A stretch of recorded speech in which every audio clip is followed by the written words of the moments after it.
Hello friends, welcome back to Kiran's kitchen.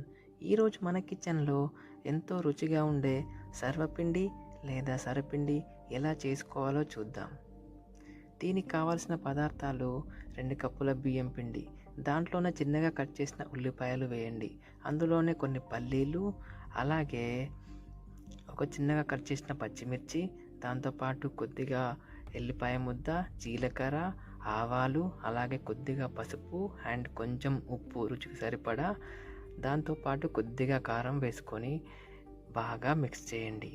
ఈ మిశ్రమాన్ని ఎంత బాగా మిక్స్ చేస్తే టేస్ట్ అంత బాగా వస్తుందండి. దీంట్లోనే కావాల్సితే కరివేపాకు కూడా వేసుకోవచ్చు.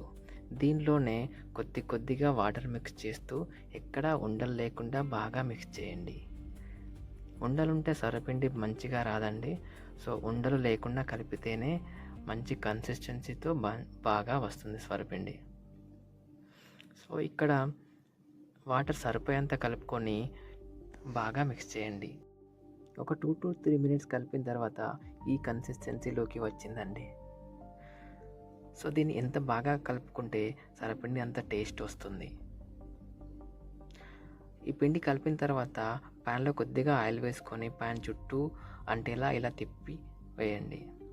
సో దాంట్లోనే ఒక చిన్న పిండి ముద్ద తీసుకొని దాని అంచులకు మొత్తం వచ్చేలా స్ప్రెడ్ చేయండి. మీకు ఎంతవరకు వీలైతే అంతవరకు స్ప్రెడ్ చేయండి. మరి పల్చగా చేసుకోవాల్సిన అవసరం ఏం లేదండి.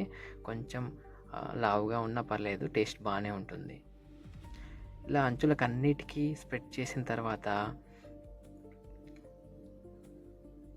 ఇందులోనే చిన్న చిన్న హోల్స్ చేయండి కొన్ని. ఈ హోల్స్లో కొద్దిగా ఆయిల్ వేస్తే కింద మాడిపోకుండా బాగా ఉడుకుతుంది సొరపిండి.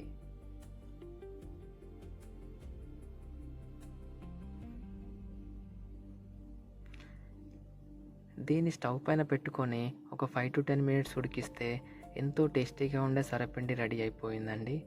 ఎంతో టేస్టీగా ఉండే మన ఇంట్లో దొరికే వస్తువులతోనే చేసుకునే సింపుల్ రెసిపీ సొరపిండి.